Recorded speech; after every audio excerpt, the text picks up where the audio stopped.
Hello everyone. Today we will discuss chapter number 15 class 8 the parliamentary form of government. ठीक है, तो हमने last video में हमने देखा था कि किस तरह से जो इंडिया में है पार्लियामेंट्री फॉर्म ऑफ गवर्नमेंट है, कौन कौन से उसके हेड्स हैं, जैसे कि प्रेसिडेंट है, प्राइम मिनिस्टर है, पार्लियामेंट है और साथ में उसकी काउंसिल ऑफ मिनिस्टर्स हैं। ये सब के सब कहाँ से आते हैं? ये इलेक्शन के प्रोसेस से आते हैं। ठीक है, जो कि मैंने बताया था कि यूनिवर्सल एडल्ट फ्रेंचाइज मींस उसमें कहा गया है कि जो इंडियन सिटीजन हैं जिनकी एज 18 इयर्स और उससे अबव है वो सबके सब उनको राइट है वोट करने का। ठीक है, तो वो अपनी गवर्नमेंट को वो फॉर्म कर सकते हैं। ठीक है, तो हमने देखा था कि पार्लियामेंट में कौन कौन से हाउसेज हैं, जैसे राज्यसभा, लोकसभा है। तो लोकसभा के जितने भी मेंबर्स होते हैं वो इलेक्शंस के थ्रू आते हैं। जो राज्यसभा के आते हैं वो रिप्रेजेंटेटिव होते हैं, कहाँ से? वो काउंसिल ऑफ स्टेट्स को वो अपने अपनी स्टेट्स को वो रिप्रेजेंट करते हैं। ठीक है, तो अब नेक्स्ट देखते हैं हम कि फंक्शन ऑफ द पार्लियामेंट क्या क्या है। The parliament plays a major role in the democratic sector. ठीक है, तो जो डेमोक्रेटिक जो चलती है कंट्री में, जो कि मेक करती है, ठीक है, पार्लियामेंट उसमें एक मेजर प्ले जो रोल है एक काफी प्ले करती है ये। ठीक है, तो ये आपने समझना है कि डेमोक्रेटिक क्या है, मींस कि वहां की जो सिटीजंस हैं वो अपने अपने मेंबर्स को, अपने रिप्रेजेंटेटिव्स को वो इलेक्ट कर सकती है। कैसे? बाय मींस ऑफ वोटिंग से। ठीक है, और ये उसमें मैंने बताया था कि यूनिवर्सल एडल्ट फ्रेंचाइज के थ्रू मींस की जिनकी एज 18 ईयर्स से उससे अबव है वो अपने मेंबर्स को, रिप्रेजेंटेटिव्स को वो इलेक्ट कर सकती है। उनको सबको, सिटीजंस को राइट है, राइट टू वोट। ये हमारे कॉन्स्टिट्यूशन में प्रोवाइड किया गया है। ठीक है, वैसे मैंने बताया था कि जो अगर यूनियन गवर्नमेंट की बात करें तो वहां पे पार्लियामेंट है, पार्लियामेंट्री फॉर्म ऑफ गवर्नमेंट, तो वहां पे लोकसभा, राज्यसभा है। वैसे ही स्टेट में स्टेट लेजिस्लेचर भी होता है जहां पे विधानसभा और विधान परिषद होती है। ठीक है, तो this is an expression of the faith of the people in the democratic values. Once the member of Lok Sabha are elected the process of function of the parliament starts. ठीक है, तो जैसे कोई पर्सन अगर वो मेंबर बन जाता है लोकसभा का, अगर वो इलेक्ट हो जाता है, ठीक है, तो वो क्या है, वो पार्लियामेंट का फंक्शन करने में वो स्टार्ट कर देता है, उसका जो कंट्रीब्यूशन है वो स्टार्ट हो जाता है। ठीक है, to select the government the parliament provides with the government from among its members. ठीक है, जो पार्लियामेंट है, गवर्नमेंट वो अपने अमंग मेंबर्स में ही अपॉइंट होते हैं। The whole country is divided into numerous constituencies. ठीक है, तो कंस्टिट्यूएंसी मींस क्या है, क्योंकि देखो इंडियन कंट्री का लैंड इतना ह्यूज है कि ऐसा तो नहीं हो सकता कि सिर्फ एक मेंबर से पूरी इंडियन कंट्री आ सकता है। तो जो एरियाज हैं उनको डिफरेंट पार्ट्स में डिवाइड किए गए जिनको कि हम कंस्टिट्यूएंसीज कहते हैं। वहां से डिफरेंट मेंबर्स हैं वो इलेक्शन थ्रू इलेक्ट होते हैं वो। ठीक है, as we saw earlier which get representation in the parliament, these elected representative becomes member of parliament. ठीक है, आपने याद रखना है, अगर एमपी की बात आएगी, अगर एमपी की फुल फॉर्म जैसे मेंबर ऑफ पार्लियामेंट, तो जब इनकी इलेक्शंस होंगे तो ये कहां बैठेंगे? जो यूनियन गवर्नमेंट की जो पार्लियामेंट है, लोकसभा, वहां पर जाकर ये जब इलेक्शन में ये विन कर जाते हैं तो वहां पर जाकर ये गवर्नमेंट को फॉर्म करते हैं। ठीक है, वैसे एमएलए है, एमएलए मींस की मेंबर ऑफ लेजिस्लेटिव असेंबली, जो कि जब स्टेट्स की इलेक्शन होते हैं तो वो मेंबर्स स्टेट की गवर्नमेंट को फॉर्म करते हैं। The party with 2/3 majority is called the form of government by the president. ठीक है, मींस कि प्रेसिडेंट के द्वारा क्या कहा गया है कि अगर किसी पार्टी को इलेक्शन में 2/3 मेजॉरिटी मिलती है तो वो गवर्नमेंट को फॉर्म कर सकती है, वो चाहे वो यूनियन में हो चाहे वो स्टेट में हो। That is 272। The party elects its leader who is appointed by the president to become the prime minister. ठीक है, तो जो रूलिंग पार्टी होती है वो मेंबर्स सब इकट्ठे बैठ के अपने आपस में एक लीडर अपॉइंट करते हैं जिसको कि वो प्राइम मिनिस्टर कहते हैं। जो उसकी ऑथ है वो प्रेसिडेंट देते हैं। On the advice of the prime minister the president invites other minister. ठीक है, तो जब प्राइम मिनिस्टर को इलेक्ट कर दिया जाता है तो ये नाम जो नेम्स है वो रिकमेंड करता है प्रेसिडेंट को कि आप इनको मिनिस्टर्स के लिए अपॉइंट करो। ठीक है, तो प्रेसिडेंट इनवाइट्स अदर मिनिस्टर्स। ठीक है, ये इलेक्शन रिजल्ट है लोकसभा का 2019 का कि कौन कौन सी पार्टीज को कितनी कितनी सीट्स अवेलेबल हुई थी, इलेक्शन में कितनी कितनी सीट्स उन्होंने जीती थी। ठीक है, next topic to control, guide and inform the government. ठीक है, the most important work of parliament is to exercise control of the ministry and their work. ठीक है, तो जो पार्लियामेंट का ऐसा नहीं कहते थे कि इसका सिर्फ यही वर्क है, बहुत सारे डिफरेंट से वर्क है पार्लियामेंट के। लेकिन इसमें कहा गया है कि जो मोस्ट इंपोर्टेंट वर्क है पार्लियामेंट को वो क्या है कि जो मिनिस्टर्स उसने बनाए हैं, जो इलेक्टेड मेंबर्स जो आपस में अपने में मिनिस्टर्स बनाए हैं, उनकी जितनी भी पावर्स है उनको कंट्रोल करती है पार्लियामेंट, और उनका जो वर्क करते हैं उसको भी पार्लियामेंट कंट्रोल करती है। The prime minister and his members are responsible to the parliament for their actions. ठीक है, तो यहाँ पे पार्लियामेंट वर्क दिया गया है, हम इसको अगर ऐसे समझे कि जितना भी गवर्नमेंट का जो वर्क है उसके लिए कौन रिस्पांसिबल होते हैं? प्राइम मिनिस्टर और उसके मेंबर, जो कि गवर्नमेंट को फॉर्म करते हैं, जो कि गवर्नमेंट को बनाते हैं। ठीक है, तो parliament for their action the members of parliament keep a check on the works of executive by asking question about his department. ठीक है, तो जितने भी मेंबर्स होंगे पार्लियामेंट के, जो गवर्नमेंट में जितने भी मेंबर्स होते हैं जो वर्क करते हैं for the welfare of the people, तो जो जितने पार्लियामेंट में जो इलेक्टेड मेंबर्स हैं वो check and balance role play करते हैं। ठीक है, जितनी भी गवर्नमेंट की फंक्शनिंग है, जो भी जितने भी लॉज मेक करते हैं, वो जितने भी पार्लियामेंट के इलेक्टेड मेंबर्स हैं वो चेक एंड बैलेंस गवर्नमेंट के फंक्शनिंग पे रखते हैं। और वो अपने अपने डिपार्टमेंट्स की अगर कोई इन्फॉर्मेशन, कोई इलेक्टेड मेंबर पार्लियामेंट में अगर किसी डिपार्टमेंट की कोई इन्फॉर्मेशन मांग रहा है, तो उनको जो मिनिस्टर्स अपॉइंट किए गए थे, जो एग्जीक्यूटिव होते हैं, वो रिस्पांसिबल होते हैं, उन्हें उन क्वेश्चंस का उनको आंसर करना ही पड़ता है पार्लियामेंट में। They also give views on public issues which are published in newspaper, keeping the public informed about them. If the Lok Sabha feels the ministers are not doing their work, they can remove by passing a non-confidence against motion against them.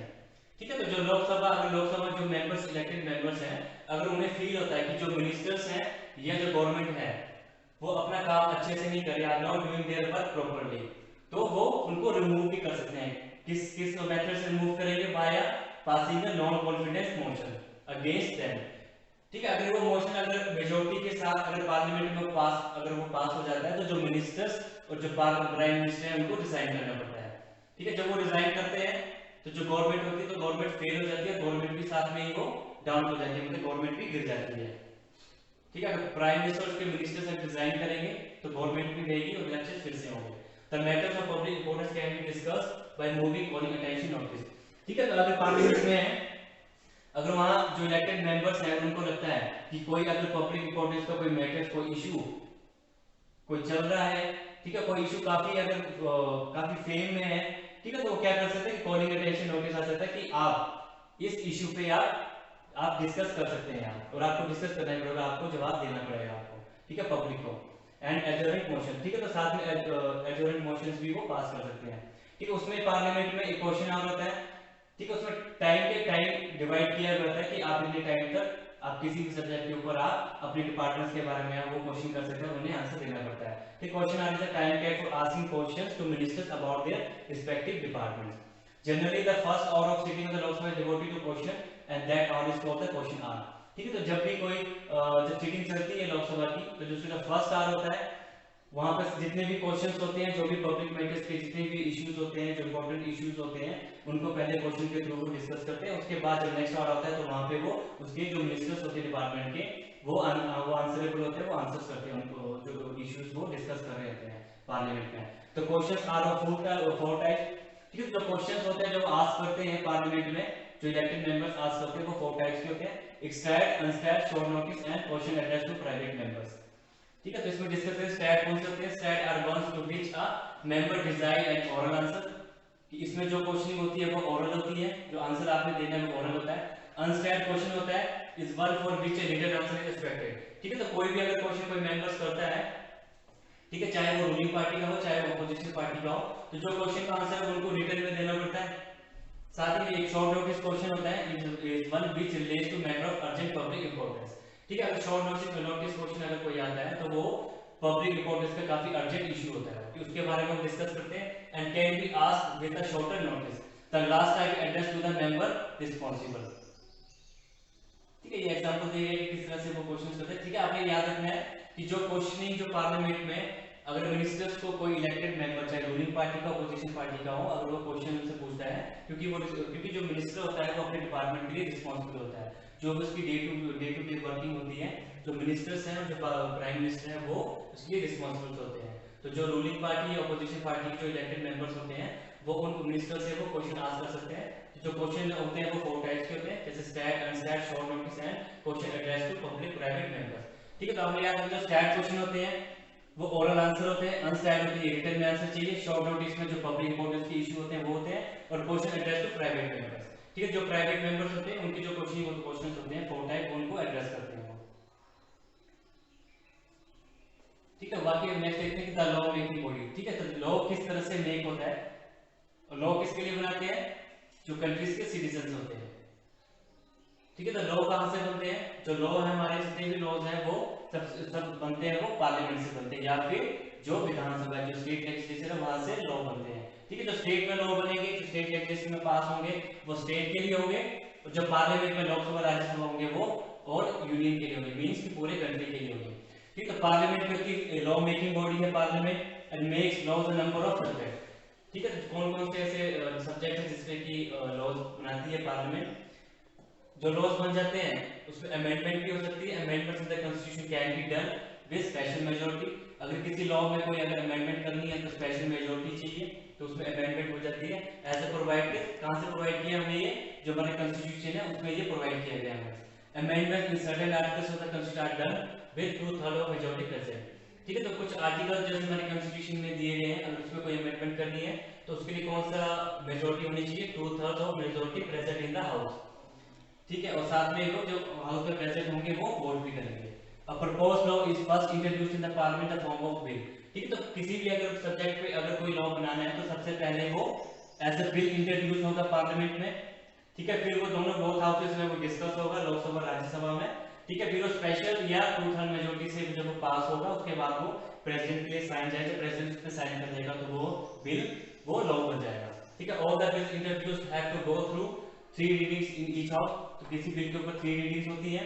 2 types of bills होते हैं, एक ordinary bill और एक money bill. Money bills can only introduce in the Lord house. ठीक है, तो जो money bill है इसमें पावर दी गई है पार्लियामेंट को, अगर इस पे कोई डिस्कशन करनी है जो इंट्रोड्यूस करना है तो वो लॉर्ड हाउस जो हमारा लोकसभा है वहां पर ही इंट्रोड्यूस किया जा सकता है। वो डायरेक्ट राज्यसभा में इंट्रोड्यूस नहीं किया जा सकता, लेकिन जो ऑर्डिनरी बिल है वो लोकसभा में भी इंट्रोड्यूस किया जा सकता है और राज्यसभा में भी इंट्रोड्यूस किया जा सकता है। ठीक है, ये स्टेजेस है किस तरह से बिल जो लॉ बनता है। ठीक है, पहले जो copies of the proposed law are sent to the all members to study. जितने मेंबर्स होंगे उनको स्टडी के लिए भेजेंगे। तो फर्स्ट स्टेज में बिल इंट्रोड्यूस होगा हाउस में। ठीक है, उसके बाद in the second stage the bill is discuss clause by clause. ठीक है, तो बिल को डिस्कस करेंगे, जो मेंबर्स होंगे डिटेल में डिस्कस करेंगे उनको। ठीक है, उसमें agreement to bill give points consent where the member opposing the bill criticise giving points of improvement.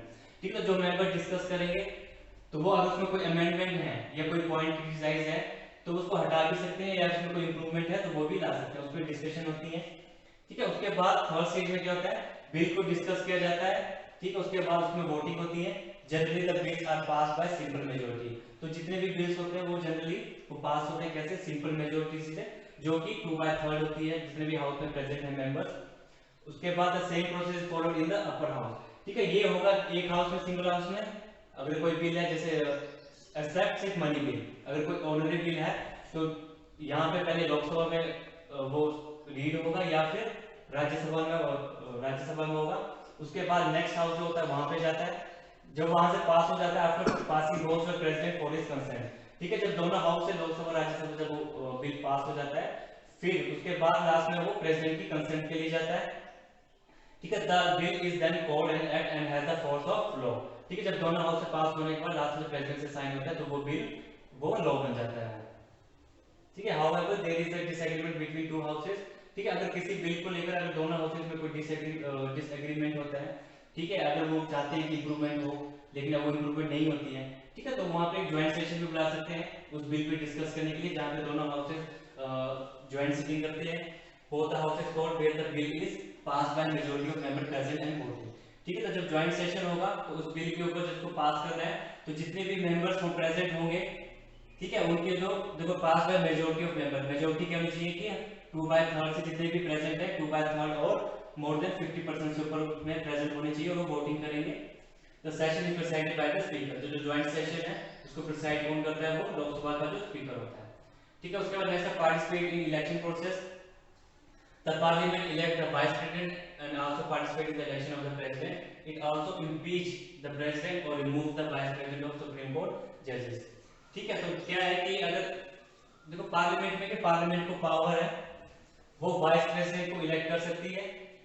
ठीक है, also participate in the election of the president. जो पार्लियामेंट में जितने इलेक्टेड मेंबर्स हैं वो अपने प्रेसिडेंट को अपॉइंट, वाइस प्रेसिडेंट को अपॉइंट कर सकते हैं। ठीक है, साथ ही में जो प्रेसिडेंट के इलेक्शंस होते हैं, जो प्रेसिडेंट को अपॉइंट करते हैं उसमें भी पार्टिसिपेट करते हैं। और साथ ही साथ में ये पार्लियामेंट्री फॉर्म की भी पावर्स हैं ये। ठीक है, लोकसभा और राज्यसभा की पावर है। It can also impeach the president और रिमूव। ठीक है, अगर प्रेसिडेंट को अगर उसकी पोस्ट से हटाना है तब भी हम लोकसभा और राज्यसभा में, ठीक है, मोशन लगा के मोशन इंट्रोड्यूस करते हैं, नॉन कॉन्फिडेंस मोशन से उसको रिमूव कर सकते हैं। प्रेसिडेंट को इम्पीच करते हैं और वाइस प्रेसिडेंट को रिमूव करते हैं। और साथ ही में जो सुप्रीम कोर्ट जजेस हैं या फिर हाई कोर्ट के जजेस हैं उनको भी पार्लियामेंट के थ्रू वो उनकी अपनी पोस्ट से उनको हटा सकते हैं। ठीक है, एक्सरसाइज फाइनेंशियल कंट्रोल, जो पार्लियामेंट है कौन से फाइनेंशियल कंट्रोल को एक्सरसाइज करती है। ठीक है, all the matters related to income and expenditure of the government, जितनी गवर्नमेंट की इनकम है, जो उनके खर्चा जो एक्सपेंडिचर है उसमें भी डिस्कशन होती है। Also controlled by the parliament. ठीक है, the budget is prepared and presented every year by the government. ठीक है, जो बजट प्रिपेयर्ड होता है, जो प्रेजेंट होता है वो भी पार्लियामेंट में होता है। Without the sanction of the parliament the government can nether impose any tax nor spend any money. ठीक है, तो ये जो पार्लियामेंट है इसकी अपनी पावर्स है। क्या क्या पावर्स है? जो पार्लियामेंट, जो लोकसभा राज्यसभा है, जो इलेक्टेड मेंबर्स हैं वो अपने वाइस प्रेसिडेंट को इलेक्ट कर सकते हैं। जो प्रेसिडेंट के इलेक्शन होते हैं उसमें पार्टिसिपेट करते हैं। अगर प्रेसिडेंट को इम्पीच करना है उसमें पार्टिसिपेट करते हैं। वाइस प्रेसिडेंट को रिमूव कर सकते हैं और जो सुप्रीम कोर्ट के जजेस हैं उनको भी रिमूव कर सकते हैं। और जो पावर, जो फाइनेंशियल कंट्रोल है पार्लियामेंट का, वो तो जितने भी एक्सपेंडिचर जो गवर्नमेंट के हैं, ठीक है, वो मैटर डिस्कस होते हैं कि गवर्नमेंट ने कहां पर उन्होंने स्पेंड की है मनी। ठीक है, साथ ही साथ में जो बजट होता है उसको प्रिपेयर करते हैं, जो प्रेजेंट करती है गवर्नमेंट उसमें भी डिस्कशन होती है। ठीक है, तो without the sanction of the parliament the government can nether impose. ठीक है, तो पार्लियामेंट की without sanction of the parliament the government वो क्या नहीं कर सकती है, कोई भी टैक्स वो इंपोज नहीं कर सकती है, न ही कोई मनी को वो स्पेंड कर सकती है। वो ये पार्लियामेंट की पावर्स हैं ये। ठीक है, वैसे लास्ट है, ये लास्ट टॉपिक है चैप्टर का। ठीक है, तो MP plays a major role in controlling, guiding and informing the parliament. ठीक है, जैसे मैंने बताया था कि MP means member of parliament. वो कैसा रोल प्ले करता है? वो controlling, guiding and informing the parliament which is the key aspect of the functioning of the Indian democracy. ठीक है, जो एमपीज हैं उनका काफी इंपॉर्टेंट मेजर रोल है उनका, जो कि पार्लियामेंट को कंट्रोल करते हैं, गाइड करते हैं और इन्फॉर्म करते हैं। ठीक है, ये इनका की फंक्शनिंग है जो हमारी इंडियन डेमोक्रेसी की। तो parliament is a true reflection of the will of the people. जो पार्लियामेंट है वो क्या रिफ्लेक्ट करता है हमें? कि will of the people. Will of the people means कैसे होगी? क्योंकि जो मेंबर्स होंगे वो इलेक्ट करते हैं, जो पीपल्स हैं, कंट्री के जितने सिटीजंस हैं वो अपने मेंबर्स को इलेक्ट करते हैं और पार्लियामेंट को बनाते हैं। ठीक है, India preferred parliamentary form of government and it was the only way through which we could have true democracy. The parliament system thrives on the people consent. ठीक है, जो पार्लियामेंट सिस्टम जो चलता है वो जो पीपल्स हैं उनकी थ्राइव्स पे ही चलता है। ठीक है, क्योंकि जो सिटीजंस हैं, जो पीपल्स हैं, वो अपनी ही इच्छा अनुसार वो किसी गवर्नमेंट को वो फॉर्म कर सकते हैं और किसी गवर्नमेंट को वो गिरा सकते हैं आफ्टर द जब किसी गवर्नमेंट की आफ्टर द 5 years के बाद जब इलेक्शंस आते हैं। Therefore, it becomes our duty to not only elect responsible representatives but also participate in the matters of national interest to make the parliamentary system successful. ठीक है, आज के लिए हम इतना ही करेंगे। Okay, thank you.